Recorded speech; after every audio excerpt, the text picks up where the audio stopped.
जी optional के लिए, उस ऑप्शनल सब्जेक्ट को हम कैसे कैसे फिनिश करेंगे और उस ऑप्शनल सब्जेक्ट के थोड़ी सी सिलेबस के बारे में थोड़ी सी इंफॉर्मेशन आपको किस तरह से मैं लेके चलूंगा, कैसे फिनिश करूंगा। सोशियोलॉजी ऑप्शनल सब्जेक्ट एक ऐसा सब्जेक्ट है, आप में से हो सकता है कुछ बच्चे ऐसे हों कि जिनका बैकग्राउंड ना हो सकता है मैक्सिमम बच्चे ऐसे हों जिनका बैकग्राउंड शायद सोशियोलॉजी ऑप्शनल या सोशियोलॉजी सब्जेक्ट का ना हो। लेकिन यही तो खूबी है सोशियोलॉजी ऑप्शनल सब्जेक्ट की, खासियत यही है कि ये एक ऐसा ऑप्शनल सब्जेक्ट है, जैसा कि इसका नाम ही है, अगर आप देखो तो इसका नाम आता है, ये दो वर्ड से मिलकर बना है, मैंने पहले भी डिस्कस किया था। वर्ड है सोशियस और लॉगस। सोशियस का मतलब हो जाता है, सोशियस का मतलब होता है कि कंपेनियनशिप, एंड लॉगस, लॉगस का मतलब होता है सिस्टमैटिक स्टडी। यानी ये कंपेनियनशिप और की एक सिस्टमैटिक स्टडी है, the systematic study of companionship. तो हमारे डे टू डे लाइफ में जो भी चीजें आती हैं, जैसे हम सभी जानते हैं कि हम ब्रदर सिस्टर, हमारे किनशिप ग्रुप को जानते हैं, हमारे अंकल कौन है, चाचा कौन है।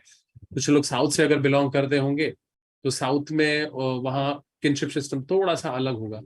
तो खासियत यह है कि भारत, इंडिया एक ऐसा नेशन है जहां पर पूरे वर्ल्ड में पाए जाने वाले जितने भी क्लाइमेट है वो अकेले भारत में देखने को मिलता है, इंडिया में। और इसी खूबी की वजह से यहाँ पर इतनी डाइवर्सिटी है। तो पढ़ने में बहुत मजा आएगा क्योंकि हम जानेंगे कि साउथ में किनशिप ग्रुप, और आपको बहुत सरप्राइज भी होगी कि वहाँ किनशिप ग्रुप में किस तरह के रिलेशंस होते हैं। और फिर हमारे यहाँ के रिलेशंस आप जो डे टू डे लाइफ में जानते ही हैं। तो रिलेशनशिप यानी फैमिली, अगर अब मैं कहूँ कि आप नहीं जानते क्या फैमिली क्या होती है, अगर मैं कहूँ मैरिजेस क्या होते हैं, मैरिजेस के हो सकता है आप अपने कल्चर से रिलेटेड मैरिजेस के बारे में जानते हो, तो आप समझ पाएंगे साउथ के कल्चर में मैरिजेस किस तरह से होते हैं। फिर पॉलिटिकल जो है उसमें सोशल इन्फ्लुएंस क्या हो सकता है। मतलब आपने कभी सोचा होगा कि कास्टिज्म का रोल क्या है या रिलीजन का रोल क्या है सत्ता हासिल करने के लिए, या सोसाइटी कितना बड़ा इंपॉर्टेंट रोल रखती है अथॉरिटी यानी कि पॉलिटिकल पावर होल्ड करने के लिए।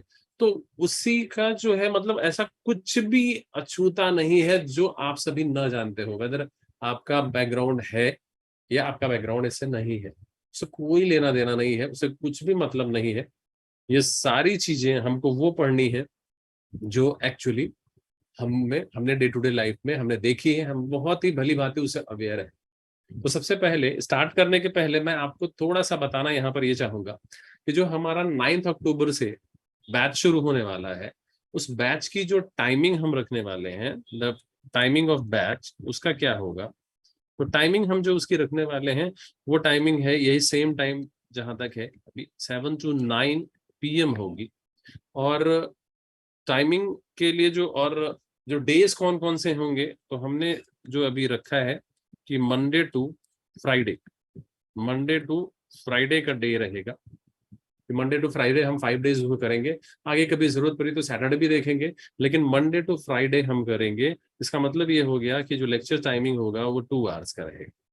तो ये टाइमिंग हम जो आगे फॉलो करने वाले हैं इसके लिए, यकीन मानो बहुत मजा आएगा सोशियोलॉजी ऑप्शनल को, और आपको पता भी नहीं चलेगा मजे मजे में कैसे आपने यूपीएससी का सारा सिलेबस जो है वो कंप्लीट कर लिया। तो देखते हैं थोड़ा सा सोशियोलॉजी के सिलेबस के बारे में, हम देखते हैं सोशियोलॉजी के बारे में थोड़ा सा जानते हैं और कैसे हम उसको गो थ्रू करने वाले हैं। हमें ट्रैवलिंग जो स्टार्ट होगी, जो 4 to 5 मंथ की हमारी ट्रैवलिंग होगी सोशियोलॉजी की, तो वो सोशियोलॉजी की वो ट्रैवलिंग जो है हम किस तरह से खत्म करेंगे, क्या हम पहले शुरू करेंगे, किस तरह से हम उसको फिनिश करने वाले हैं, और थोड़ा सा अवेयर होते हैं सोशियोलॉजी के सिलेबस के बारे में। तो आओ चलो देखते हैं हम उसके बारे में थोड़ा सा जान लेते हैं। जी सर।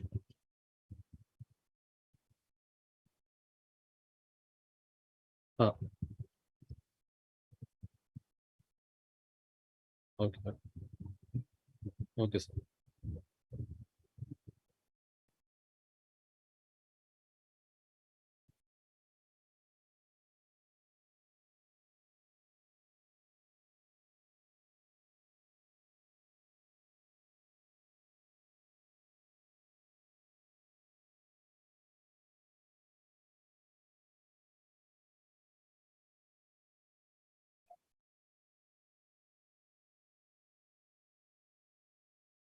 Am I audible? और स्क्रीन पे आप सभी पीपीटी दिख रहा है?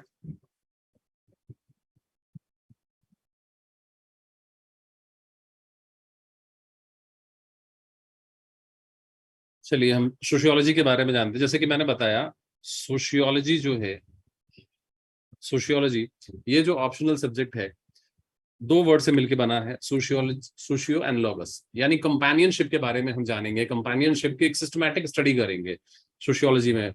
और आपको पहले ही थोड़ा डिस्कस करके मैंने बताया है कि ये सिलेबस उन लोगों के लिए थोड़ा सा मैं बता देता हूँ या रिवाइज कर देता हूँ जो बच्चे नए हैं, तो जिनको थोड़ा सा इसके बारे में मालूम नहीं है। तो सोशियोलॉजी का जो ऑप्शनल सब्जेक्ट है, सोशियोलॉजी एक बहुत ही शॉर्ट है, यानी कि एक बहुत ही छोटा ऑप्शनल सब्जेक्ट है। शॉर्ट शॉर्ट सब्जेक्ट होने का बेनिफिट ये होता है कि हम अपनी प्रिपरेशन का 90% एफर्ट तो सिर्फ जीएस में लगाते हैं। हम पूरे साल सिर्फ जीएस पढ़ते रहते हैं, और उसके बाद से बेनिफिट और ज्यादा हो जाता है, जिसे हम कहते हैं सोने पे सुहागा। उसका बेनिफिट ये हो जाता है कि शॉर्ट होने के साथ साथ इसमें जो भी पार्ट होंगे, अभी मैं सारे सिलेबस देखूंगा, दिखाता हूँ आपको, इसके जो भी सिलेबस के पार्ट हैं वो पार्ट हमारे डे टू डे लाइफ से रिलेटेड है, और उसमें से कुछ भी ऐसा नहीं है जिसको आपने नहीं पढ़ा है। और खास तौर से सेकेंड पेपर के पार्ट्स अगर मैं कहूँ, तो सेकेंड पेपर में 80% सेक्शन ऐसा सेक्शन है जिसको आपको जीएस में पढ़ना ही पड़ता है। तो छोटा होने की वजह से आपका मैक्सिमम एफर्ट आप जीएस में दे सकते हो, और जीएस के इसके first paper, second paper, third paper, fourth paper, even SA, और साथ ही साथ ऑप्शनल सब्जेक्ट 500 मार्क्स का, जिसमें you can get maximum marks, मतलब 300 प्लस प्लस मार्क्स आप ले सकते हो अगर आप थोड़ा सा ही ध्यान दे करके इसको अच्छे से करते हो। तो हम इसके सेक्शन के बारे में देखते हैं। सिलेबस के बारे में अगर मैं देखूं, सोशियोलॉजी का जो सिलेबस है, सिलेबस किसी भी ऑप्शनल सब्जेक्ट की तरह first paper and second paper, मैं एक और मेथड बता देना चाहता हूं हम करेंगे कैसे। जैसे कि हम अगर किसी भी सब्जेक्ट को समझना है तो बहुत आसान हो जाता है समझना। हमारा जो माइंड है वो रीड करता है थोड़ा सा विजनरी, और थोड़ा सा अगर हम एक के पीछे एक, यानी कंटिन्यूटी, यानी अगर हम एक दूसरे से कंटिन्यूटी और एक कनेक्टिविटी क्रिएट कर सकते हैं, कर सके। और सोशियोलॉजी का जो मेंस का सिलेबस यूपीएससी में दिया गया है, वो सिलेबस में फर्स्ट पेपर जो है, इस फर्स्ट पेपर में 1 से लेकर के 10 यूनिट है। तो इस 10 यूनिट में हर एक यूनिट की स्पेशलाइज प्लेस है, और वो स्पेशलाइज प्लेस जो है क्यों है वो हम देखेंगे। और आज तो एक फास्ट रिवीजन कर रहे हैं, और इसके बाद जब हम ये सिलेबस इसको करेंगे, जब हम इसको जब सेक्शन हम एक एक यूनिट हम इसको फिनिश करेंगे, तो सबसे पहले उस यूनिट की हम रेलेवेंसी भी देखेंगे। रेलेवेंसी का मतलब कि वो यूनिट उस जगह अगर रखा गया है तो क्यों है, और उसमें हम क्या पढ़ने वाले हैं। तो हम उसको डिटेल में बाद में एक एक यूनिट को पहले ब्रीफ समझेंगे, अंडरस्टैंडिंग उसके बारे में समझेंगे, और फिर उसके एक एक टॉपिक को हम फिनिश करेंगे। तो सबसे पहले, जैसा कि ये फर्स्ट और सेकंड पेपर, दो पेपर है। फर्स्ट पेपर जो है, इसमें फंडामेंटल सोशियोलॉजी, फंडामेंटल सोशियोलॉजी, इसका मतलब किसी भी ऑप्शनल की तरह सोशियोलॉजी का जो फर्स्ट पेपर होता है वो इसलिए है कि वो सब्जेक्ट है क्या। आपको बता दूं, ये जो सब्जेक्ट है वो 1838-39 के बीच इसका इमरजेंस हुआ है। बहुत ही नया सब्जेक्ट है, और एकदम नया सब्जेक्ट होने की वजह से बहुत वास्ट नहीं है, इसका बेनिफिट हमको मिल जाता है। लेकिन आपके माइंड में एक क्वेश्चन जरूर रेज करना चाहिए, और वो क्वेश्चन ये है कि अगर ये बहुत ही नया सब्जेक्ट है तो, और ये स्टडी करता है सोसाइटी, सोसाइटी सोसाइटी का मतलब क्या होता है? सोसाइटी का मतलब जहां पर हम स्टेटस और रोल के रिलेशन को समझते हो। यानी स्टेटस का मतलब क्या, हम इस लाइफ में रहते हैं, जिंदगी जीते हैं, तो हर व्यक्ति का या हमारा खुद का कई स्टेटस होता है। जैसे मैं एक फादर भी हूँ, मैं एक टीचर भी हूँ, मैं कहीं स्टूडेंट भी हूँ, मैं किसी का ब्रदर भी हूँ, मैं अंकल भी हूँ। तो मेरे डिफरेंट स्टेटस है, और मेरे हर एक स्टेटस का एक पर्टिकुलर, एक स्पेसिफिक रोल है, और सभी स्टेटस एक दूसरे से मर्ज नहीं कर सकते, हम मिक्सअप नहीं कर सकते। और ये हम बचपन से सीखते हैं, उस प्रोसेस को कहते हैं सोशलाइजेशन। तो ये सोशलाइजेशन में सोशल स्टेटस या सोसाइटी के बारे में हम सभी जानते हैं, और हम सोशियोलॉजी जो है उसकी पर्टिकुलर कहते हैं कि स्टडी करता है। तो अगर स्टडी करता है तो सोसाइटी तो इतनी पुरानी है, लेकिन सोशियोलॉजी एक खास सब्जेक्ट 180 से 190 साल पहले ही खास क्यों जरूरत ऐसी महसूस हुई, एक नया सब्जेक्ट आया। तो एक नया सब्जेक्ट यानी हम पढ़ेंगे वो सब्जेक्ट आया क्यों, उसका स्कोप क्या हो सकता है, उसकी इंपॉर्टेंस क्या है, और उस सब्जेक्ट के अंदर हम किन किन चीजों को पढ़ेंगे। तो ये हम पढ़ते हैं, यानी उस सब्जेक्ट की अंडरस्टैंडिंग, वो सब्जेक्ट है क्या, ये हम पढ़ते हैं फर्स्ट पेपर के अंदर। और सेकंड पेपर जो है, second paper Indian society and structure and social change, structure and change, Indian society के बारे में। और सेकंड पेपर तो समझ लो इतना इंपॉर्टेंट है कि सेकंड पेपर जो है जीएस में आपको पढ़ना ही है 80%। वैसे ही मतलब अगर आप इसको पढ़ लेते हैं तो आपका बहुत बड़ा सेक्शन, और टॉपिक वाइज बोले तो बहुत सारे जो जीएस के यूनिट्स के कई टॉपिक आपके खत्म हो जाएंगे। तो सेकंड पेपर में पूरी तरह से इंडियन सोसाइटी डिवोटेड है। और आपको बताऊं कि सेकंड पेपर जो है, यानी कि इंडिया में 1930 में ब्रिटिशर्स ने इंडियन सोशियोलॉजी यानी इंडियन सोसाइटी की स्टडी शुरू की थी।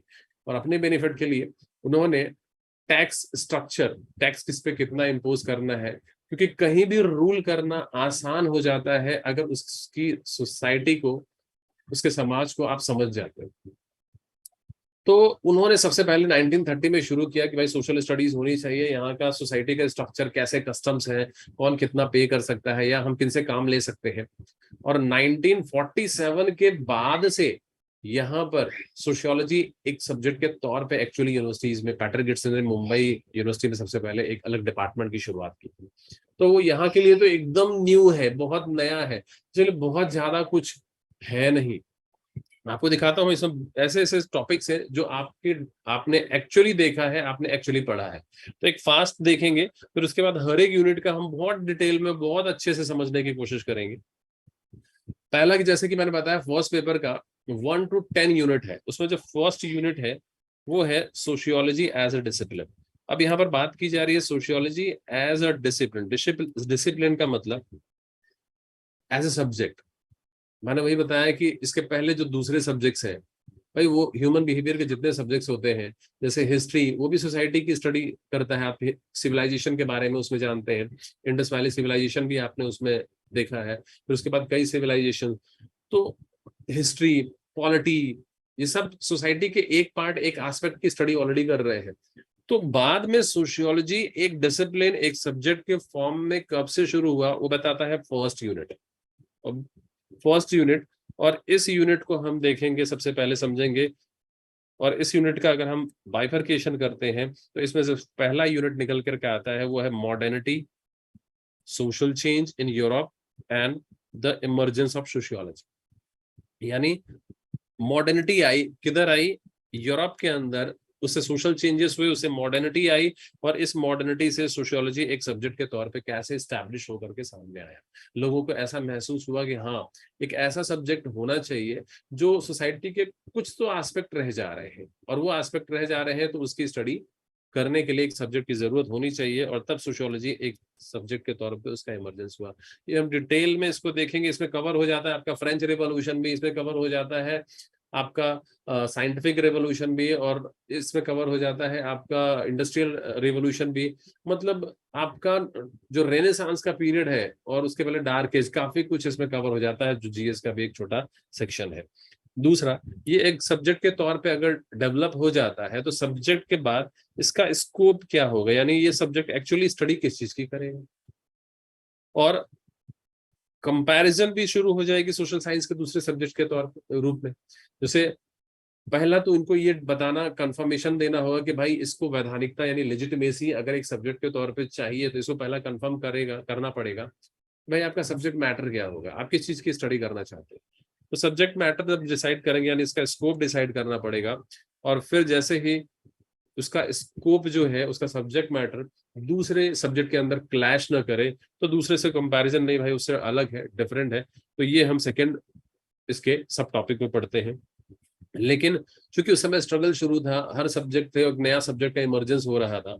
और कुछ लोगों का कहना है कि सोशियोलॉजी एक कॉमन सेंस है, मतलब उस समय बहुत से विरोधी, अपोजर्स, क्रिटिक्स बहुत से निकल करके आए। उन्होंने कहा नहीं भाई, सोशियोलॉजी जो है वो एक कॉमन सेंस है। सोशियोलॉजी जो थिंकर्स, जो फिलोसफर उस समय सोशियोलॉजी एक सब्जेक्ट के तौर पे बात करें, सब्जेक्ट नहीं बल्कि एक कॉमन सेंस है, तो क्या ये सही में कॉमन सेंस है या नहीं, उसके ऊपर एक डिबेट है। तो पहला टॉपिक जो है वो इसके ऊपर है। फिर हम सेकंड टॉपिक की अगर बात करते हैं तो ये बात करता है कि सोशियोलॉजी एक साइंस है। तो कुछ लोगों ने कहा, जो उस समय के फिलोसफर थे, उन्होंने कहा भाई सोशियोलॉजी एक कॉमन सेंस नहीं है बल्कि एक साइंस है। कॉमन सेंस का मतलब जिसके पीछे लॉजिकल की बात अगर ना कहें। अब साइंस क्या होता है? साइंस जैसा कि हम जानते हैं, बचपन से हमने सीखा है कि सत्यों तथ्यों पर आधारित ज्ञान ही विज्ञान है। यानी कि जो नॉलेज फैक्ट के बेस पर है, जो नॉलेज ट्रुथ है, जिसके पीछे लॉजिकल रीजनिंग अप्लाई होती है, वो साइंस है। और जिसका जो मीनिंग आता है वो यूनिवर्सल होता है। तो वैसा ज्ञान विज्ञान है सोशियोलॉजी। तो कुछ लोगों ने कहा नहीं भाई, तुम कॉमन सेंस की बात करते हो। नहीं, एक्चुअली सोशियोलॉजी जो है वो साइंस है, कॉमन सेंस नहीं है। तो इस सेकेंड यूनिट में हम बात करेंगे सोशियोलॉजी को और एस्टैब्लिश करने के लिए कुछ लोग निकल करके आए जिन्होंने कहा ये साइंस है। और कहना भी क्यों नहीं था, क्योंकि उस समय साइंटिफिक रिवॉल्यूशन। और आज साइंस का असर तो हमारे लाइफ में कुछ इस तरीके से है कि हर कोई हर चीज के पीछे लॉजिक ही समझता है। और अगर लॉजिक नहीं होगा तो वो इंसान उसको सही नहीं मानता। यानी आप अगर पेरेंट्स भी कुछ भी क्वेश्चन रेज करते हैं तो आप उनके पीछे पूछ, आप बोलते हो ये सब करने का मोटिव क्या है, मतलब क्या है। यानी लॉजिक जरूरी होता है हर काम के पीछे। तो सोशियोलॉजी एक साइंस है। इस साइंस के तौर पे इसको डेवलप करने की कोशिश की। इसमें खास तौर से इसे कहा जाता है पॉजिटिविज्म। पॉजिटिविस्ट जो थे, जिन्होंने इसको साइंस की तरह पर डेवलप करने की कोशिश की, साइंस के रूल्स एंड रेगुलेशन इसमें अप्लाई करने की कोशिश की है। तो सेकंड यूनिट जो है पूरा उस पर डिपेंडेंट है। साइंस, इसको साइंस कहते हैं। और जिन्होंने इसको साइंस नहीं कहा वो क्रिटिकर्स कहलाए, जो क्रिटिसाइजर्स कहलाए।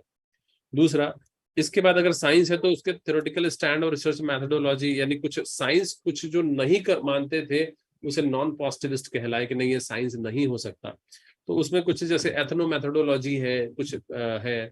फिर इसी तरह से कुछ ऐसी मेथोडोलॉजी हमको पढ़नी है, 2-3 छोटे छोटे आर्टिकल हैं वो हमने देखने हैं। फिर पॉजिटिविज्म। फिर जब ये साइंस का एक डेवलपमेंट है, उसके बाद ये क्या फैक्ट, वैल्यू एंड ऑब्जेक्टिविटी पे एक शॉर्ट टॉपिक है जो बताता है कि भाई इसकी यूनिवर्सल मीनिंग नहीं हो सकती। यूनिवर्सल का मतलब ये होता है कि अगर हम किसी भी चीज की रिसर्च करते हैं या कोई भी रिजल्ट आता है, जैसे अगर मैं बात करूं कि ये जो पेन है, ये पेन जो है बेसिकली 6 इंचेस का है। तो 6 इंचेस का अगर ये पेन है तो किसी से भी अगर मैं बोलूंगा कि 6 इंचेस कितना है, तो कहीं भी देश के किसी भी कोने, दुनिया के किसी भी कोने में कोई भी इंसान है तो 6 इंचेस का मतलब समझ सकता है। यानी एक यूनिवर्सल मीनिंग है 6 इंचेस। लेकिन क्या सोशल रिसर्च जो होते हैं, एक इंसान का माइंडसेट, या हम सेल्फ स्टीम की बात करें, कोई इंसान, इसमें अगर मैं बात करूं कि अगर 500 लोग एक हैं इकट्ठा, उसमें से कितने लोग सेल्फ स्टीम है, उसका क्या मेजरमेंट किया जा सकता है?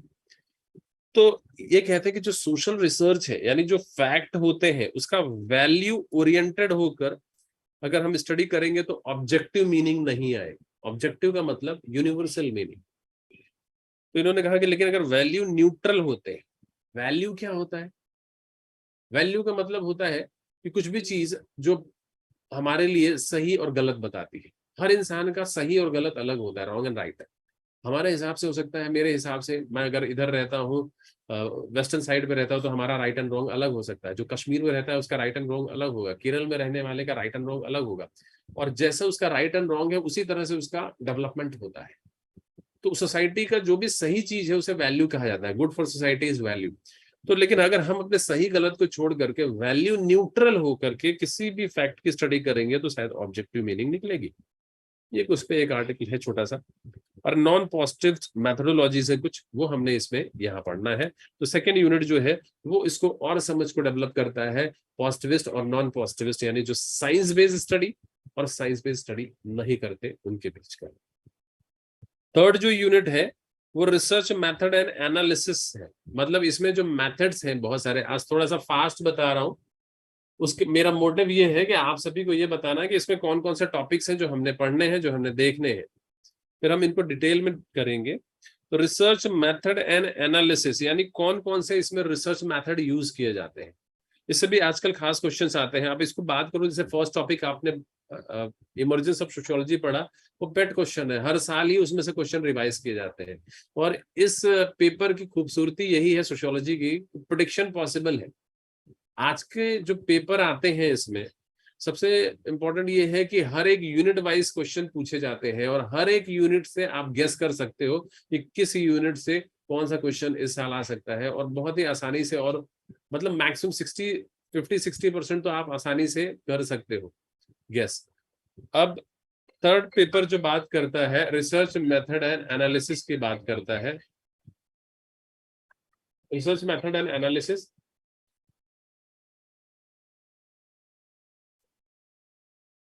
यहां पर बात होती है सोशियोलॉजी के अंदर जो रिसर्च मेथड्स हैं, मतलब किस तरह से अगर सोशल रिसर्च किया जाए तो मेथड कौन कौन से हो सकते हैं। क्वालिटेटिव जो है ये नॉन साइंस मेथड है, यानी नॉन पॉजिटिविस्ट कहते हैं, और क्वांटिटेटिव मेथड जो है साइंस फॉलो करते हैं। तो यहाँ कुछ मेथड सीखेंगे, जैसे डेटा कलेक्शन के टेक्निक क्या हो सकते हैं, जैसे क्वेश्चन आया, आपने सेंसस में देखा होगा, जैसे क्वेश्चंस पूछ करके विलेज की स्टडी करना है तो आपने एक फ्रेम आउट कर लिया, क्वेश्चन बना लिया, यस एंड नो, या उसमें ओपन है, क्लोज एंडेड। तो क्वेश्चन आयर के बेस पे कर सकते हैं, या आप उसमें जाकर के 1-to-1 इंटरव्यू कर सकते हैं। तो कौन से रिसर्च मेथड कौन कौन से होने चाहिए, क्या होने चाहिए, वो यहाँ पर है। टेक्निक ऑफ डेटा कलेक्शन, और उसके बाद वेरिएबल्स। वेरिएबल्स मतलब कहीं भी रिसर्च करने जाते हैं तो उसमें कई वेरिएबल्स हो सकते हैं, वेरिएबल्स क्या होता है ये हम देखेंगे। फिर सैम्पलिंग, सैम्पलिंग का मतलब अगर किसी विलेज या पूरे टाउन की स्टडी करना हो तो पूरे टाउन में डेटा कलेक्शन पॉसिबल नहीं है, तो सैंपल के फॉर्म में कुछ पॉपुलेशन को लेकर के किस तरह से मेथड कौन कौन से सैम्पलिंग के हो सकते हैं, वो है इसमें। फिर hypothesis, reliability and validity. Reliability मतलब अगर किसी का रिजल्ट अगर सेम आता है बार बार तो रिलायबल हो जाता है, और जो रिलायबल हो वो वैलिड होता है।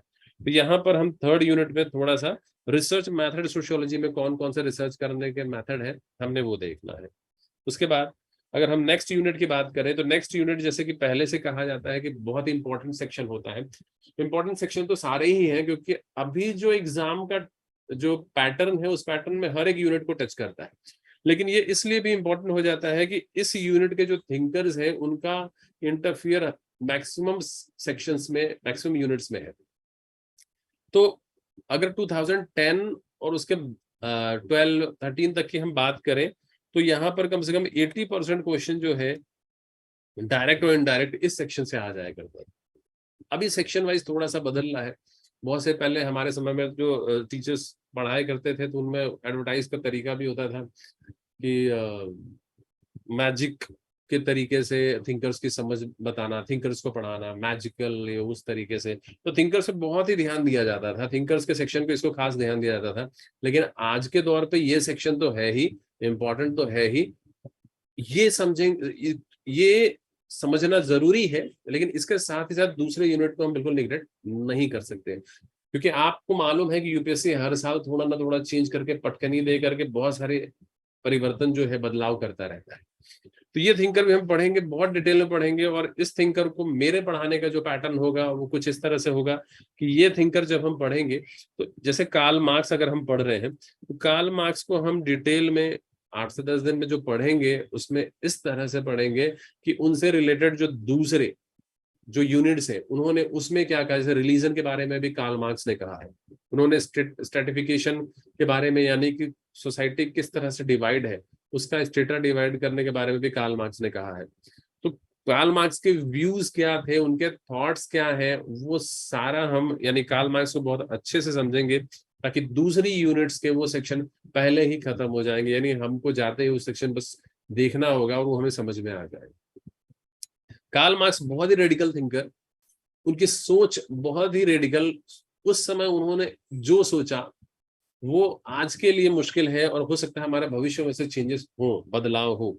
तो इनकी जो थियरी है historical materialism, mode of production, alienation, class struggle, मतलब ये मैं जो पढ़ाऊंगा एकदम साइंस की तरह, मतलब आप इतना अच्छे से कनेक्ट कर पाएंगे और कनेक्ट करके एक आंसर फॉर्म में इस तरह से सजा पाएंगे, उसको लिख पाएंगे इनको समझने के बाद आप, क्योंकि अगर कुछ चीज एक दूसरे से लिंक होती है तो उसको पढ़ना और समझना बहुत आसान हो जाता है। तो रेडिकल थिंकर कार्ल मार्क्स बहुत अच्छे से पढ़ेंगे। उसके बाद एमाइल दुर्खिम, ये तो एक ऐसे थिंकर है जिन्होंने बताया कि इंसान के पर्सनल कॉन्शियसनेस का कोई मीनिंग नहीं होता। मतलब सोचिए कि अगर मैं बात करूं कि आप जो कुछ भी लाइफ में करते हो, मेरे सामने भी यहाँ बैठे हो, वो इसलिए बैठे हो, क्यों? क्योंकि सोसाइटी ऐसा करवाना चाहती है और आप कर रहे हो, आपको लगता है कि मेरी इच्छा है इसलिए बैठे हो, नहीं, उसके अंदर आपको ऑप्शन दिए जाते हैं। यानी इंसान की चेतना का, इंसान के कॉन्शियसनेस का कोई मीनिंग रहता ही नहीं है। तो ये है अमाइल दरखीम, और उनकी थियरी जो है सोशल फैक्ट, इन्होंने बताया कि इन्होंने डिसाइड किया कि सब्जेक्ट मैटर सोशियोलॉजी का क्या होगा, और उसी के हिसाब से तो हम देखेंगे क्या होता है। और ये इससे क्वेश्चन आप देखोगे 1-2 साल के उसमें पूछता ही है इसके बारे में। डिवीजन ऑफ लेबर, सुसाइड की स्टडी भी इन्होंने कर ली। यानी आप समझिए, इन्होंने बताया कि सुसाइड जो है इंसान करता नहीं, सोसाइटी करवाती है, इन्होंने इस तरह से एक्सप्लेन किया था। और रिलीजन एंड सोसाइटी को भी, रिलीजन को ये मानते हैं सोशल फैक्ट, यानी आप अपनी इच्छा से नहीं, बाई चॉइस नहीं, बल्कि रिलीजन आपसे जो करवाना चाहता है, जो करना है, वो आपको फॉलो करना पड़ता है। तो इनको देखेंगे, अमाइल दुर्खीम को। फिर मैक्स वेबर को देखेंगे। मैक्स वेबर ने उस समय बताया कि सोशल एक्शन जो होगा वो सोशियोलॉजी का सब्जेक्ट मैटर होगा। सब्जेक्ट मैटर तो आप जान रहे हैं कि सोशियोलॉजी इसकी स्टडी करेगा, सोशल एक्शन का। अब सोशल एक्शन क्या, तो इन्होंने बोला भाई सोशल एक्शन वो होता है जिसमें 2 लोगों का इन्वॉल्वमेंट जरूरी होता है। सारे एक्शन सोशल एक्शन नहीं हो सकते, वो साइकोलॉजिकल एक्शन हो सकते हैं। तो 2 लोगों का होना जरूरी है, उसके साथ पर्पस का इन्वॉल्वमेंट भी होना चाहिए। आप किसी पर्पस से कर रहे हो, तो सोशल एक्शन बहुत ही इजी वो है। सोशल एक्शन क्या होता है, क्या इन्होंने बोला, कैसे सब्जेक्ट मैटर होगा। फिर उन्होंने मेथडोलॉजी बताई, आइडियल टाइप। अगर मैं कहूं कि कोई इंसान अच्छा है या कोई इंसान बुरा है, तो आइडियल टाइप यानी मेथडोलॉजी क्या हो सकती है। तो क्यों आपने कहा किसी को अच्छा और क्या क्यों बुरा, क्योंकि आपके दिमाग में एक मेजरमेंट करने का एक मेजरमेंट है। आपने देखा कि ये ऐसा करता है, ऐसा करता है, ऐसा करता है, इसलिए ये अच्छा या बुरा है। तो क्या आइडियल टाइपोलॉजिकल उनकी स्टडी थी, वो देखेंगे। फिर अथॉरिटी, ब्यूरोक्रेसी, और इन्होंने इसी बेस पे बताया कि किस तरह से कैपिटलिज्म जो है वो यूरोप में डेवलपमेंट हुआ। और आप देखोगे 1-2 साल के गैप में सारे क्वेश्चंस इतने फ्रिक्वेंटली पूछे जाते हैं ना, कि और एकदम इजी है। मतलब आप अगर समझोगे, बहुत ही इजियर वे में इसको समझ सकते हो, और अपने लैंग्वेज में आंसर करना है इसको। ऐसा नहीं कि उसे रटे रटाए, बस आपको उस थीम को समझना है और आंसर करना है। तो ये हम देखेंगे। उसके बाद 2 और थिंकर में इसमें है, टालकट पार्सन्स। इनका एक सोशल सिस्टम थियरी है। सोशल सिस्टम मतलब इन्होंने सोशल एक्शन ही नहीं बताया, इन्होंने बताया सोशल एक्शन करने के लिए कौन कौन सा एनवायरनमेंट चाहिए, फिर इंसान डायलमा में फंसता है, मतलब पूरा एक सिस्टम ही दे दिया सोशल एक्शन करने के लिए क्या चाहिए। तो वो समझेंगे, वो दिया है इन्होंने। फिर एक मर्टन है, आर के मर्टन, इन्होंने दिया लेटेंट एंड मैनिफेस्ट फंक्शन। मतलब कुछ ऐसे फंक्शंस होते हैं जो दिखते हैं, हम जो करते हैं, लेकिन उसके पीछे मोटिव कुछ और होता है जो हिडन होता है। उसको उन्होंने कहा वो लेटेंट है। हम अपने लाइफ में बहुत से ऐसे फेस्टिवल, इवन मैरिज जब होती है, लाखों करोड़ों लोग उड़ा देते हैं, लेकिन कुछ लोग उसी को बोलते हैं क्यों इंसान ऐसा करता है। लेकिन क्या उसमें कोई कमी आती है? नहीं, हर साल इंसान उसी उत्साह के साथ उस काम को करता है। तो क्यों करता है? क्योंकि सोसाइटी उस फॉर्म में अपने आप को इंटीग्रेट करती है, मेंटेन करती है। आपकी मैरिज में वो लोग भी इकट्ठा होते हैं जो कभी कभी आपने देखा होगा, कहीं देखा होगा। वो रिश्तेदार भी दिखते हैं जो कभी नहीं दिखाई देते, तो उनको लगता है कि वी फीलिंग डेवलप होती है। तो कौन से फंक्शन लेटेंट है, मैनिफेस्ट क्या है। फिर इन्होंने बताया कि डेवियंस बिहेवियर क्या होता है। डेवियंस मतलब विचलन, डेवियंस एंड रेफरेंस ग्रुप। फिर इसी तरह से मीड की सेल्फ एंड आइडेंटिटी, उनका सिर्फ एक है, सेल्फ एंड आइडेंटिटी, यानी आई से आई एंड मी का डेवलपमेंट इन्होंने बताया। एक बच्चा जो घर के अंदर है, वो कुछ भी कर रहा है, उसे कुछ नहीं कहा जा रहा है, लेकिन जब वो सोसाइटी में वही एक्ट करता है, तो उसको उसका बेस पता चल जाता है, यानी उसका मी का डेवलपमेंट होता है। तो एक साइकोलॉजिकल, थोड़ा साइकोलॉजिकल थियरी है। तो ये है, ये 6 थिंकर है, 6 थिंकर है, जो अक्सर पूछे जाते हैं और बहुत ही अच्छे से समझ पाएंगे, क्योंकि इन्होंने जो कहा है वो कहा है। इस पर बेस क्वेश्चन फ्रिक्वेंटली पूछे जाते हैं, और प्रीवियस ईयर के पेपर भी हम देखेंगे, आप खुद ही समझ पाओगे। अब यहां से शुरू होता है इसके दूसरे अप्लाइड सेक्शन। यहां से देखेंगे स्ट्रेटिफिकेशन एंड मोबिलिटी। अब ये स्ट्रेटिफिकेशन क्या है? स्ट्रेटिफिकेशन होता क्या है, यानी सोसाइटी में जो स्ट्रक्चर, स्ट्रेटा किस तरह से डिवाइड है, सोसाइटी का डिवीजन या फिर वर्टिकल है, यानी किसी को ज्यादा किसी को कम, या हॉरिजॉन्टल है, इसे इक्वालिटी कहते हैं, यानी मेल फीमेल। तो ये कॉन्सेप्ट क्या है ये बताया गया फर्स्ट में, यानी इक्वालिटी क्या होती है, इनइक्वालिटी क्या होती है, हियरार्की मतलब पोस्ट में किस तरह से डिवीजन होता है, एक्सक्लूजन मतलब एक्सट्रीम सिचुएशन अगर हम हो इनइक्वालिटी का, पोवर्टी और डेप्रिवेशन, ये कॉन्सेप्ट जीएस में भी आपको देखने को मिलता है। फिर ये कॉन्सेप्ट जो है उसमें कुछ बेस थियरीज हैं छोटी छोटी, वो थियरीज भी पूछी गई हैं, जैसे स्ट्रक्चरल फंक्शनल थियरी क्या होती है, यानी जो सोसाइटी को स्ट्रक्चर को सही मानता है, डिवीजन होना चाहिए। मार्क्स ने किस तरह से इसको कहा, वेबर की थियरी क्या है, एक थियरी छोटी छोटी इस पे हमने देखनी है। उसके बाद ये जो कॉन्सेप्ट स्ट्रेटिफिकेशन का वो किस बेस पे होता है, डायमेंशन, जैसे कास्ट सिस्टम वो क्या है, क्लास सिस्टम क्या है, जेंडर क्या है, एथनिसिटी क्या है, रेस क्या है, ये हमने देखना है। फिर अगर ये सिस्टम स्ट्रेटिफिकेशन का है तो क्या उसमें मोबिलाइजेशन पॉसिबल, आपकी हायरार्की से ऊपर जा सकते हो या नीचे आ सकते हो, क्या मोबिलाइजेशन है, अगर है उसको कहते हैं ओपन, अगर नहीं है तो वो है क्लोज। और मोबिलिटी क्या होती है, उस किस तरह से होती है, सोर्स और किस कारण होती है, तो ये हमने देखना है स्ट्रेटिफिकेशन। इससे भी question frequently, Davis and Moore का एक कॉन्सेप्ट है, फ्रिक्वेंटली क्वेश्चन पूछे जाते हैं, आप खुद देखोगे, एक एक चीज दिखाऊंगा मैं आपको प्रीवियस ईयर के पेपर के साथ। हम एक यूनिट फिनिश करेंगे, उसके बाद उसके 6 से 7 साल 10 साल की पेपर की फ्रेमिंग देखेंगे, कैसे क्वेश्चन पूछे गए हैं, आप खुद कर पाओगे। और इसीलिए मैंने मेंस के पेपर की कभी भी सॉल्व पेपर नहीं खरीदनी चाहिए, कभी परचेस नहीं करनी चाहिए, क्योंकि सॉल्व पेपर से आपका माइंड जो है वो हैंडीकैप हो जाता है, सोच नहीं सकता है। 6 यूनिट जो है थोड़ा सा इकोनॉमी का इसमें इन्फ्लुएंस है। इसमें क्या है, इसमें हमने जो मार्क्स को पढ़ा तो हमने पहले ही पढ़ लिया कि स्लैब सोसाइटी क्या है, फ्यूडल क्या है, इंडस्ट्रियल कैपिटल क्या है, थोड़ा इन्फ्लुएंस उनका।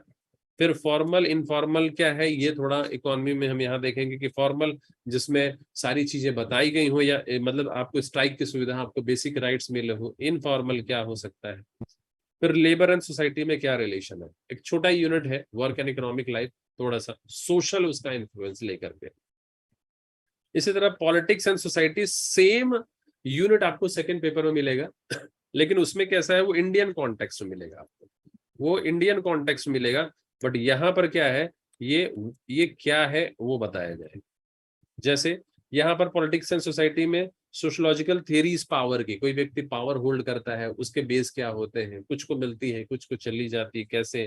फिर पावर में एलीट कौन होता है, जो टॉपर मोस्ट, वो क्या होते हैं, ब्यूरोक्रेसी कैसे है, वेबर पढ़ेंगे वहां हम ब्यूरोक्रेसी समझ जाएंगे। फिर वहीं पे यहाँ डिटेल हम उसका थोड़ा सा देख लेंगे। प्रेशर ग्रुप क्या है, फिर पॉलिटिकल पार्टीज क्या क्या क्या होती है जो पावर होल्ड करना चाहती है। पर नेशन क्या है हम इससे पढ़ेंगे फर्स्ट पेपर में, वो क्या है, सेकंड पेपर में इंडियन कॉन्टेक्स्ट में कौन कौन है। स्टेट क्या है, सिटीजनशिप का कॉन्सेप्ट क्या होता है, मतलब स्टेट किसको कहा जाए।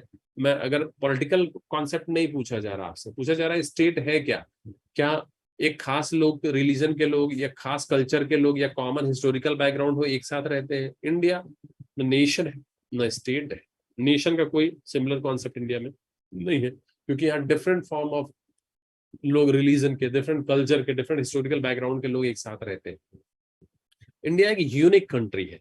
स्टेट क्या है, सिटीजनशिप, डेमोक्रेसी, सिविल सोसाइटी किसे कहा जाता है, और कुछ आइडियोलॉजीज। इसी तरह से इस politics, polity and social influence वाले टॉपिक में हम प्रोटेस्ट क्या होता है, agitation, social movement, action, collective action and revolution किसे कहा जाएगा। Revolution sudden and wide change कहते हैं, तो मूवमेंट किसे कहते हैं, जो स्लोली होता है और धीरे धीरे होता है। रिवॉल्यूशन वायलेंस होता है, लेकिन कई बार नॉन वायलेंस भी होता है, जैसे ग्रीन रिवॉल्यूशन, व्हाइट रिवॉल्यूशन, है ना, ऐसे। तो ये हम पढ़ेंगे इसमें क्या होता है, तो ये 7th यूनिट है जो हम देखेंगे। फिर हम 8th यूनिट में रिलीजन के बेस को, जो कि सोसाइटी से रिलेटेड है, आप सभी जानते हो रिलीजन क्या है, आप किसी न किसी रिलीजन से बिलोंग करते हो। तो रिलीजन क्या है, कब आया, क्या जरूरत है सोसाइटी में उसकी, रिलीजन है क्यों, हम फॉलो क्या करते हैं। रिलीजन एक्चुअली हमारी लाइफ का गोल है, और कल्चर उस गोल को पाने के मेथड। तो रिलीजन है क्या, उसके पीछे सोशोलॉजिकल थियरीज कुछ दी गई है, वो हम यहाँ जानेंगे। फिर रिलीजन के कितने टाइप हो सकते हैं, जैसे एनिमिज्म, ये मानता है जैसे इंसान मरने के बाद लोगों को अपने सपने में देखता था, अपने एंसेस्टर्स को, पूर्वजों को, उनको लगता है था कि मरने के बाद भी लोग रहते हैं, इसका मतलब तो ड्रीम्स ही बेस है, ये बताता है एनिमिज्म। मोनोविज्म एक ईश्वर, प्लूरिज्म बहुत सारे ईश्वर के बारे में। सेक्ट क्या है, कल्ट क्या है, कल्ट काउंटर कल्चर, कल्चर यहाँ मैंने कहा।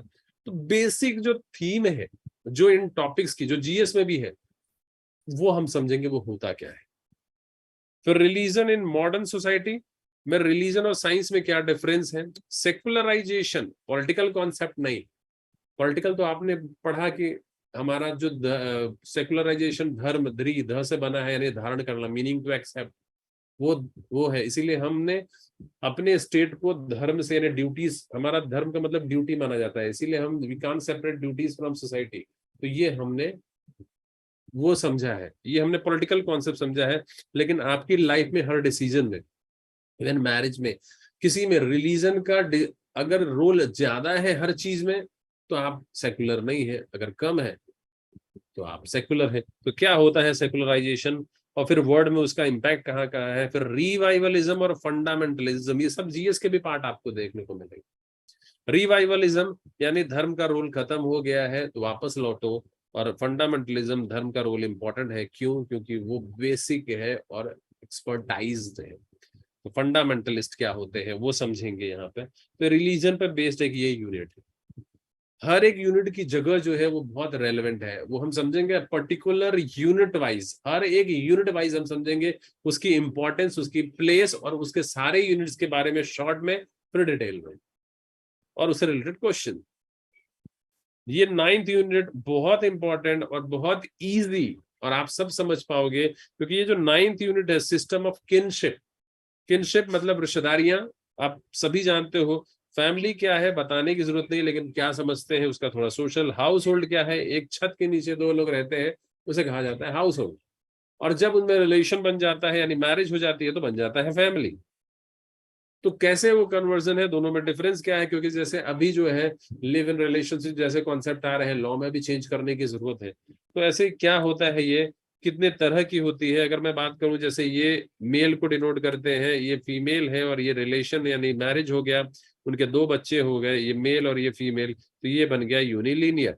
अगर इसकी भी शादी हो गई और यहाँ पर ये सारी फैमिली एक साथ रहती है, तो ये हो गया combined family.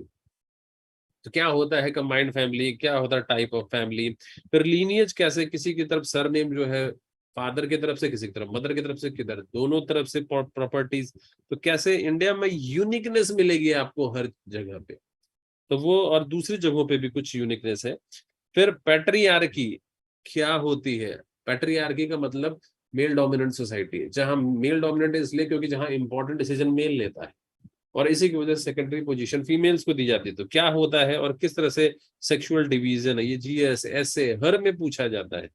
And contemporary trend, आप देख रहे हो इसमें से कुछ भी ऐसा है जो आपने नहीं सुना हो, नहीं देखा हो, ये सारे हैं। और आपको बता दो इसमें से 2 से 4 क्वेश्चन कंफर्म आता है। आप प्रीवियस ईयर के पेपर दिखाऊंगा, आप खुद ही समझ जाओगे। फिर हम देखते हैं 10th यूनिट जो है social change in modern society.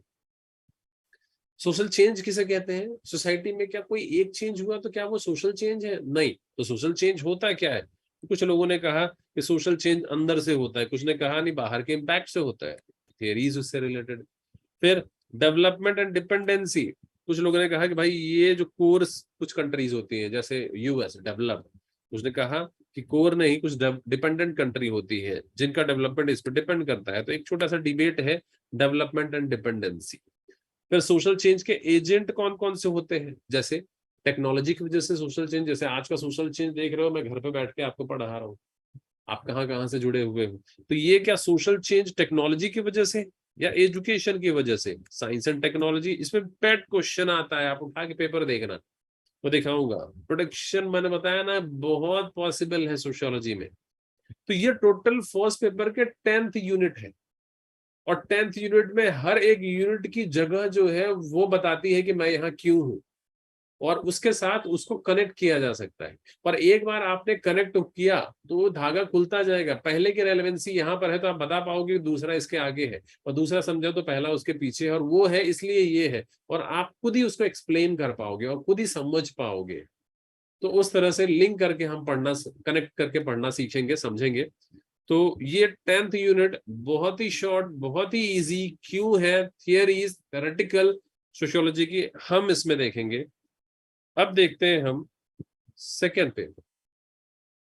Second paper Indian society structure and change, ये सेकेंड पेपर का पहला टॉपिक है, इंडियन सोसाइटी। अब ये तो हमारा जीएस का है, क्योंकि भाई आप जो है जॉब करने के लिए एडमिनिस्ट्रेटिव के तौर पे इंडिया में आने वाले हो और इंडिया में ही रहोगे, तो इंडियन सोसाइटी को समझना होगा, और जिसने समझ लिया वही एक अच्छा एडमिनिस्ट्रेटर बन पाएगा। तो पहला इंडियन सोसाइटी को समझना है, तो पहला टॉपिक उसी पर बेस्ड है, इंट्रोडक्शन ऑफ इंडियन सोसाइटी।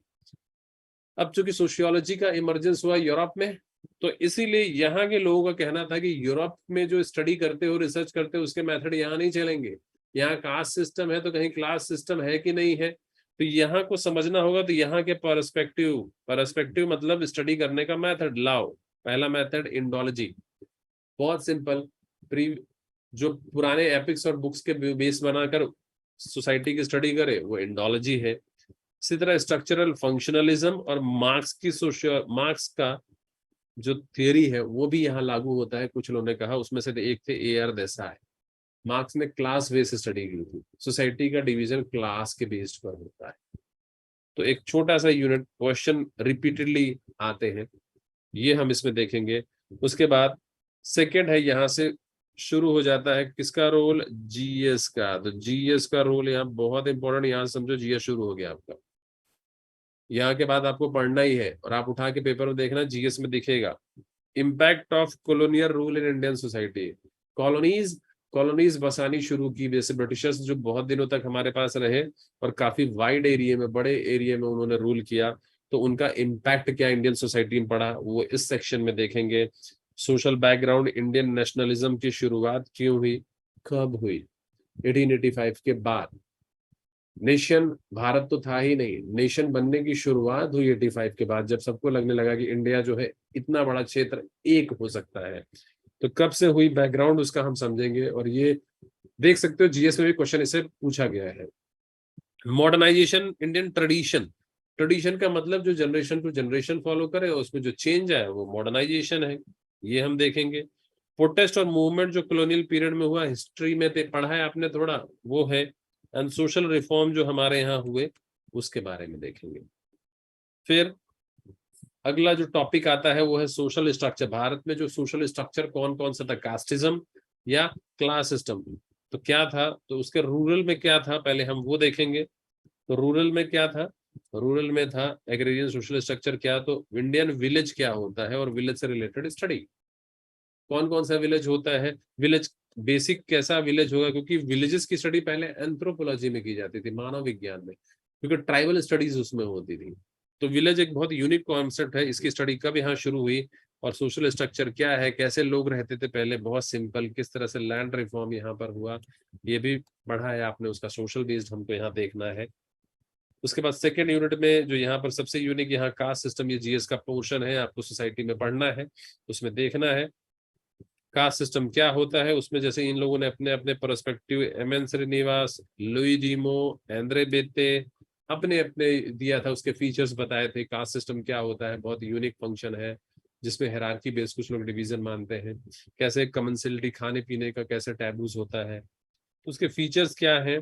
और उसमें सबसे इंपॉर्टेंट फीचर अनटचेबिलिटी जो था, जो अब उसके अगेंस्ट लॉ बना, उसका सोशल फीचर, ये हमको समझना है यहाँ पे। तो ये भी पूरा जीएस का पोर्शन है जो आपने देखना ही देखना है। ये भी जीएस का है, ट्राइबल स्टडीज।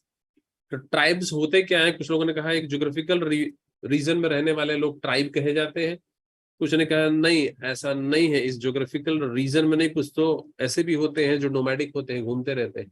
तो ट्राइब्स की डेफिनेशन की सबसे बड़ी प्रॉब्लम, उसके लिए गवर्नमेंट प्रेसिडेंट जो है कमीशन बनाते हैं, क्या डेफिनेशन प्रॉब्लम है, कहाँ कहाँ ज्योग्राफिकल स्प्रेड है, कॉलोनीज की पॉलिसीज क्या थी ट्राइब्स को लेकर। जब ब्रिटिशर्स यहाँ पे आए, उन्होंने कहा कि forest is the property of Britishers, forest अगर ब्रिटिशर्स की प्रॉपर्टी है तो क्या हो सकता है? तो हाँ, अच्छा, आपको बीच में कोई भी क्वेश्चन या कुछ भी ऐसे डाउट्स रहेंगे तो प्लीज आस्क द क्वेश्चन।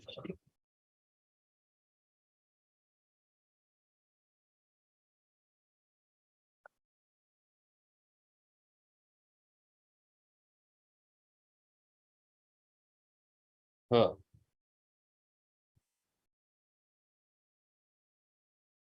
ठीक है। अब social class in India, am I Audible?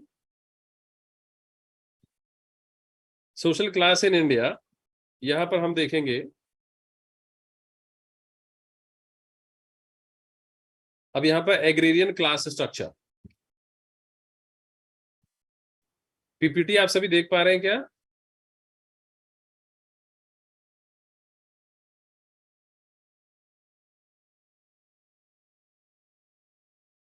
Okay,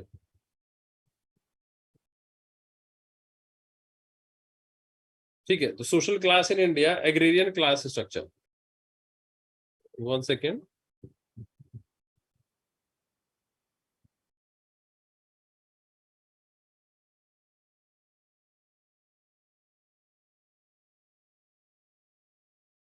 हाँ, सोशल क्लास, एग्रेरियन क्लास, यहाँ पर हमको देखना है कि क्लास सिस्टम इंडिया में एग्जिस्ट करता है। अगर क्लास सिस्टम इंडिया में एग्जिस्ट करता है, क्लास का मतलब होता है कि जहां पर ओपन सिस्टम है, जहां जो मोबिलाइजेशन है वो पॉसिबल है, आप मोबिलाइज कर सकते हैं। तो सोशल क्लास इन इंडिया में agrarian class structure, industrial class structure, middle class structure, कौन कौन से हैं वो हमने यहाँ देखना है। फिर ये सेम पोर्शन आ जाता है जो सिस्टम ऑफ किनशिप, यहाँ पे आपको 2 to 4 क्वेश्चन यहाँ पे मिलेंगे ही मिलेंगे। अब यहाँ पर सिस्टम ऑफ किनशिप, जो सिस्टम ऑफ किनशिप है उससे इंडिया में कैसे रिश्तेदारियां होती हैं, उनका लीनियज क्या है, डिसेंट क्या है, या किनशिप के टाइप कौन कौन से हो सकते हैं, family and marriage in India कौन कौन से हैं, house hold dimension in Indian family, यानी फैमिली मैरिज के रूल्स रेगुलेशन, किनशिप रिश्तेदारियों में क्या रूल्स रेगुलेशन, कौन से रिश्तेदारियां चलती हैं, हाउस होल्ड के क्या रूल्स एंड रेगुलेशन है, पैट्रियार्की और उससे सेक्सुअल डिवीजन ऑफ लेबर क्या है, किस तरह से हमारे यहाँ फीमेल के साथ सेकेंडरी बिहेव किया जाता है, ये सारी सिचुएशन, ये सभी कुछ देखने के लिए हमको यहाँ मिलता है। तो ये पूरा इंडियन कॉन्टेक्स्ट में हमें पूरा किनशिप, और ये आपका जीएस का भी बड़ा एक पोर्शन कवर करता है। उसके साथ रिलीजन एंड सोसाइटी, ये इंडियन कॉन्टेक्स्ट में रिलीजन, ये सेम टॉपिक आपको फर्स्ट पेपर और सेकंड पेपर में यहाँ मिलेगा। Religion community in India, Bharat में कौन कौन से रिलीजन कम्युनिटीज हैं, उनके प्रॉब्लम्स माइनॉरिटीज के क्या है, वो हमको यहाँ देखने हैं। ये भी सेम आपको जीएस में मिलता है देखने के लिए। फिर उसके बाद social change in India.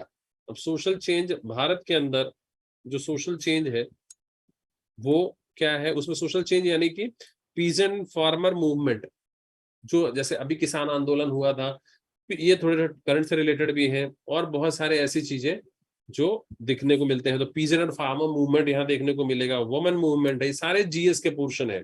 Backward class and Dalit movement, environmental movement, ethnicity movement, इसमें से कोई भी ऐसा टॉपिक नहीं है जो शायद आपने सुना नहीं हो और जो जीएस में आपको ना पढ़ने को मिलेगा।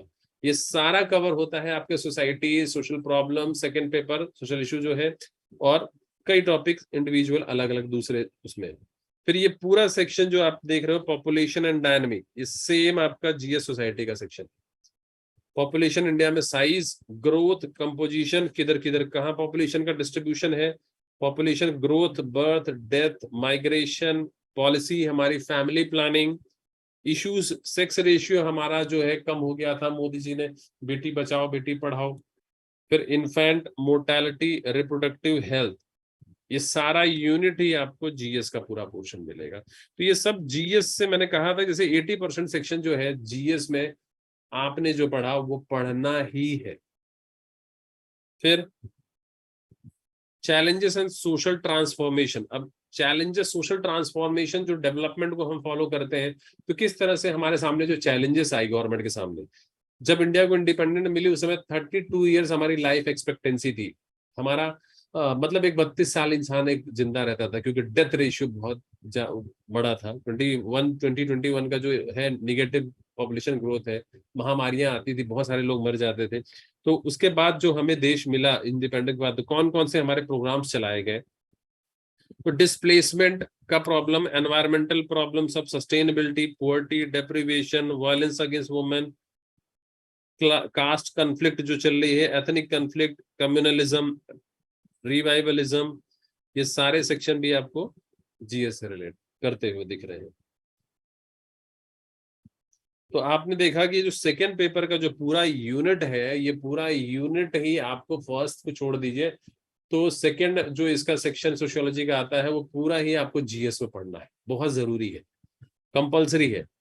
और फर्स्ट पेपर जो है वो उसकी अंडरस्टैंडिंग है। तो सोशियोलॉजी का कोई भी ऐसा यूनिट नहीं है, आपका बैकग्राउंड है या आपका बैकग्राउंड नहीं है, उससे कोई लेना नहीं, कोई देना नहीं, क्योंकि जो आप अवेयर हैं उन चीजों के बारे में, और कुछ चीजें तो कंपलसरी आपको पढ़नी है।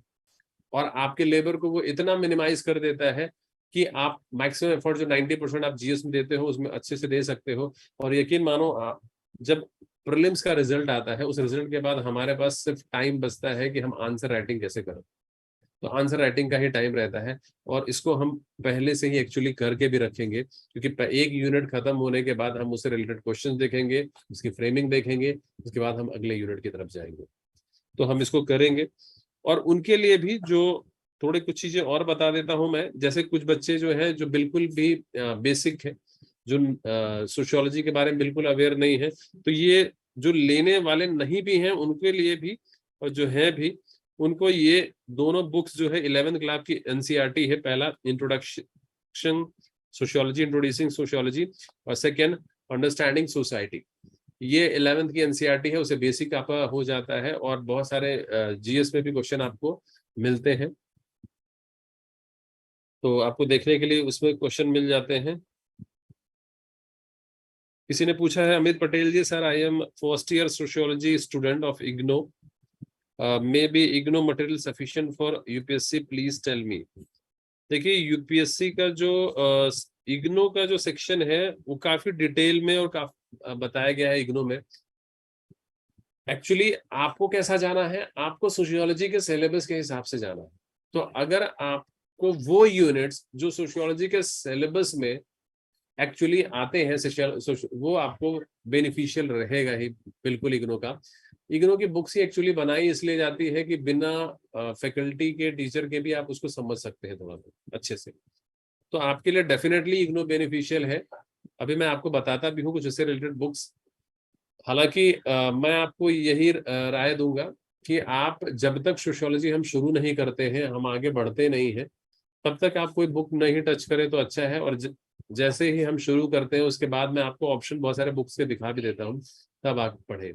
इग्नो में खास तौर से जो थिंकर का सेक्शन है वो आपको इग्नो से देखना है, उससे आपको और अच्छे से उसमें समझ बन जाती है। थिंकर्स का जो स्पेशलाइज सेक्शन है, और भी कुछ है, स्ट्रेटिफिकेशन के भी मिलेंगे, बहुत अच्छे सेक्शन है। लेकिन उसमें आपको करना क्या होगा कि आपको जो आपकी मतलब की चीज है वो निकालनी है।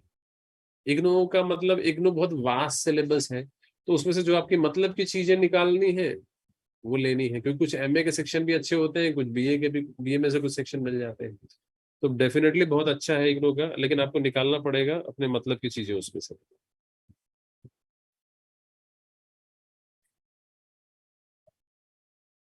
हाँ जी, हाँ जी, ओके।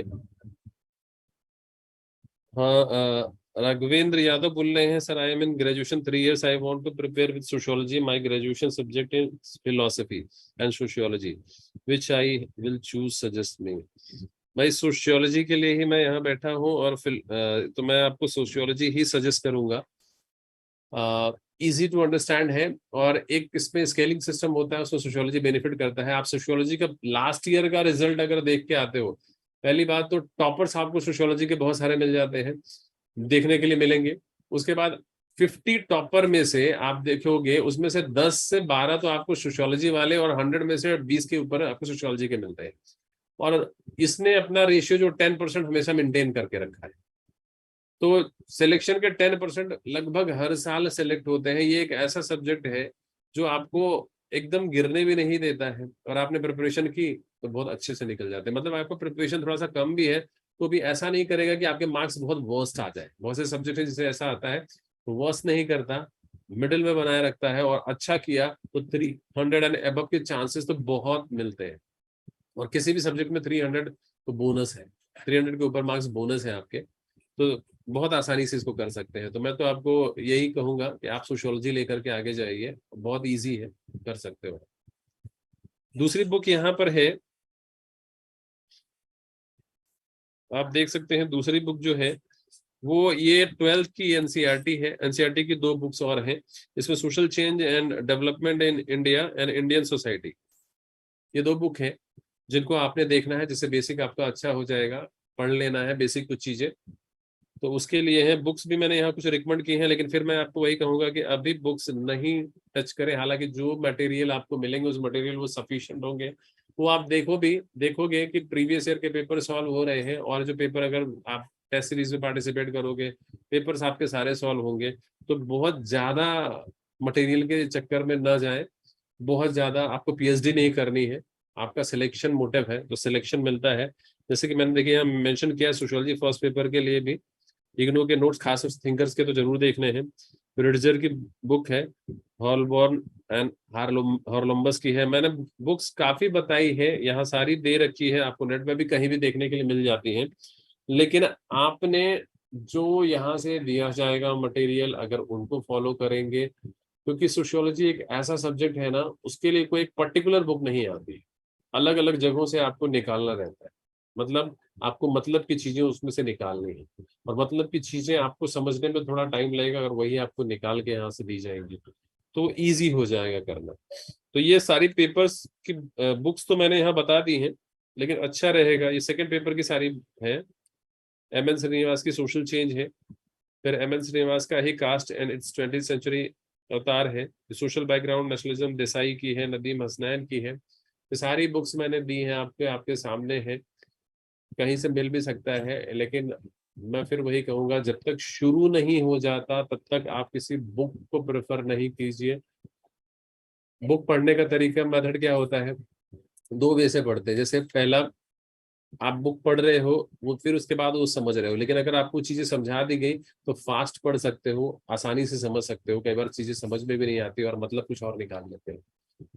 तो एक बार करने के बाद तो देखिए, ठीक है। अ, और कुछ आपके डाउट्स हैं इससे रिलेटेड तो बिल्कुल पूछिए। फिर से बता देता हूँ, 9th अक्टूबर से बैच आपका शुरू होने वाला है, 9th अक्टूबर से। और टाइमिंग जो आपकी रहेगी वो 7 to 9 PM, 2 hours की क्लास रहेगी, 5 days रहेगी। कौन से डेज, मंडे से लेकर के फ्राइडे के बीच में। तो ये रहेगा आपका Monday to Friday 7 to 9 PM, 2 hours, 5 days in a week। कुछ और डाउट्स आप सभी के हैं? हालांकि मैंने बताया कि मैं बहुत फास्ट रिवीजन यहाँ पर एक सिलेबस के का कर दे रहा हूँ, लेकिन अच्छा रहेगा जब हम पढ़ेंगे हर एक यूनिट को डिटेल में, पहले उसकी ब्रीफिंग करूंगा, समझाऊंगा, फिर उसके सब टॉपिक्स को हम डिटेल में देखेंगे उसको। कोई क्वेश्चन नहीं है? क्या कोई डाउट है किसी को? नहीं, किसी ने कुछ पूछा है? मैंने बताया हॉर्लम्बस ब्लू एंड, आपने कहा ऑरेंज। देखिए इसमें दो नाम लिए हैं, ब्लू एंड ऑरेंज, उन्हीं के हैं। तो बुक को दोनों ही देखना है। बट मैंने फिर कहा, सागर है, समुद्र है, बहुत सारी चीजें उसमें से निकालनी है। अच्छा रहेगा कि जो दी जाएंगी यहाँ से उसको प्रेफर करें आप। फिर उसके बाद जब आप समझ जाओगे कि ये मतलब की चीज है, फिर आप उसको कहीं से भी निकालो। आज के लिए तो आपके पास इंटरनेट है। मैं तो बुक्स भी नहीं कहता, इंटरनेट है। आप टॉपिक एक बार गूगल में डालते हो तो पूरा डिटेल निकल आता है, और आप उसके वाइड, उसके करंट और सारे चीजें पढ़ सकते हो। लेकिन वो चीजें तब हो पाएंगी जब आप सब्जेक्ट को समझ जाओगे, जब उस टॉपिक को समझ जाओगे कि उनकी डिमांड क्या है, वो जानना क्या चाहता है। क्या डिमांड है क्वेश्चन की, या आपके सब्जेक्ट की डिमांड क्या है। क्योंकि सोशियोलॉजी जो है वो तो बहुत वाइड है। वाइड का मतलब आपको तो पढ़ना है सिर्फ आपके सिलेबस, जो यूपीएससी में सिलेबस के टॉपिक्स दे दिए हैं गवर्नमेंट ने, यूपीएससी ने, उन्हीं टॉपिक्स को आपने देखना है। तो वो टॉपिक्स को निकाल तो आप कहीं से सकते हो, लेकिन वो टॉपिक समझ जाओगे तो फिर कहीं से भी निकालोगे। फिर उसके बाद कोई भी बुक, दोनों ही बुक है जो मैंने फर्स्ट पेपर सेकंड पेपर के आपको लिख के दिए, तो ये दोनों ही है, ब्लू एंड वो, तो आपने देखने हैं। लेकिन अच्छा रहेगा, अभी कुछ नहीं, पहले जो बोला वो देखें। और कोई क्वेश्चन है, कोई डाउट? कल भी सेम टाइम पे क्लास होगी? नहीं, मैंने बताया 9 अक्टूबर से क्लास रहेगी, 9 अक्टूबर से। आज एक बस एक वो था, हम फिर से ये करेंगे हर एक यूनिट का डिटेल में। कोई डाउट नहीं है आप सभी को? ठीक है, फिर आज के लिए फिर इतना ही करते हैं।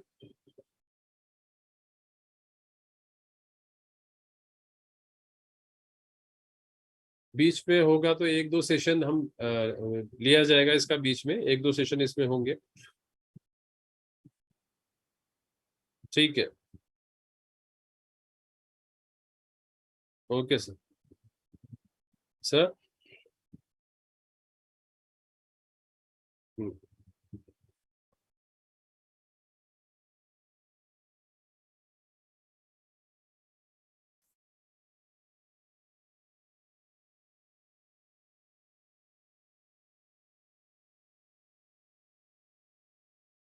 ओके। जो भी बच्चे अगर YouTube पे देख रहे हैं इस सेशन को, तो उनके कोई भी क्वेश्चन हो तो वो रेज कर सकते हैं या मुझे भेज सकते हैं, और इसके बीच में भी जो सेशन होंगे उस सेशंस में वो पार्टिसिपेट कर सकते हैं। Class are conducted in this way, actually class जो होगी वो ऑनलाइन ही होगी, और लेकिन कानपुर और पुणे में जब भी रहूंगा वहां पे ऑफलाइन भी आ सकते हैं, लेकिन बेसिकली ऑनलाइन रहेगी क्लास।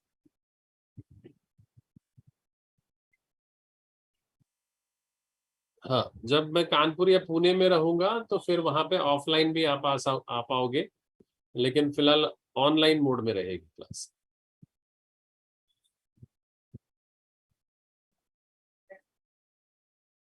हाँ।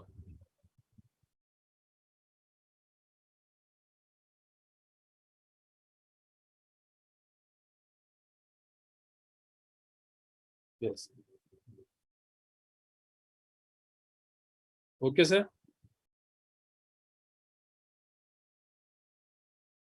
क्लासेस जो होंगी वो बोर्ड पे होंगी, जब वहां पे रहेंगे ऑनलाइन ऑफलाइन मोड में, और फिर आप वहां पे रह सकते हो। फिलहाल अभी ऑनलाइन मोड में होंगी सामने।